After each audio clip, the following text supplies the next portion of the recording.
Hello guys, good afternoon. Um, Meron lang akong gustong parating sa inyo, no? Lalong-lalo na sa ating mga kababayan. So, meron na naman akong nakita guys na ah, Pilipina at Pilipino.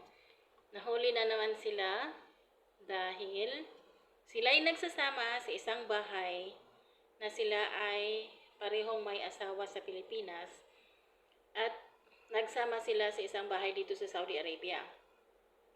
So, hindi natin alam kung ano yung nangyari, pero usually kasi sa mga uh, ganyang mga sitwasyon dito, usually gumagawa sila ng mga fake documents. So, siguro, may nakapagsumbong at yun, niraid ang bahay na tinitirhan nila at yun ay nahuli silang dalawa. So, ngayon, sila ay naghihimas ng rehas ngayon doon sa Riyadh.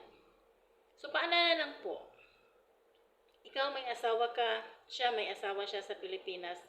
Both kayo ay may asawa. Pumunta kayo dito para magtrabaho, di ba? So, dapat isipin ninyo yung trabaho ninyo at yung pamilya ninyo.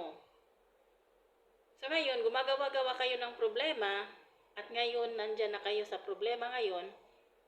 So anong gagawin ninyo ngayon? 'Di ba? So sino ngayon ang guguluhin nyo? Gobyerno ng Pilipinas. Ginawa ba yan ng gobyerno? 'Di ba kayong dalawa lang gumawa niyan? Oh, so kasalanan nyo yan.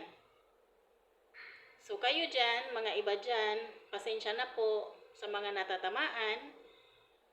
So kung wala man kayong dokumento na legal, talaga legal na kayo ay talagang mag-asawa, so wag nyo na lang gawin. So wag kayong gagawa-gawa ng mga fake documents na kakapahamak ninyo in the future. So marami dito sa Saudi Arabia ang mga ganyang kalakalan. Okay? So, example na yan, hindi lang yan ang unang nangyari. Marami na. Kasi nung nandun ako sa Jeddah dati, isang buong bahay, ni-raid sila ng pulis. Kasi alam nyo bakit? Kababayan din ang nagsuplong sa pulis. Biruin nyo, per ulo ang presyo kung sinong makapagsumbong sa pulis. Oh. So kung kayo ngayon, nasa ganyang sitwasyon, mag-ingat na kayo, o di kaya'y wakasan nyo na yung mga trabaho nyo na yan bago dumating ang sitwasyon na kayo'y mahuli. Walang makakatulong sa inyo. Tsaka kawawa yung pamilya ninyo sa Pilipinas. Di ba? Huwag sana naman ganyan. Kasi nakakahiya sa mga kalahi natin ba? Yung iba na matitino, nadadamay. Kaya please, huwag ganyan ang pagkakaugali. Nakakahiya. Hindi magandang tingnan. So, okay guys? So, magpatyag kayo sa paligid ninyo at makinig kung ano ang mga balita dyan sa kapaligiran ninyo. Watch out. Mag-ingat kayo kung ganyan ang trabaho ninyo.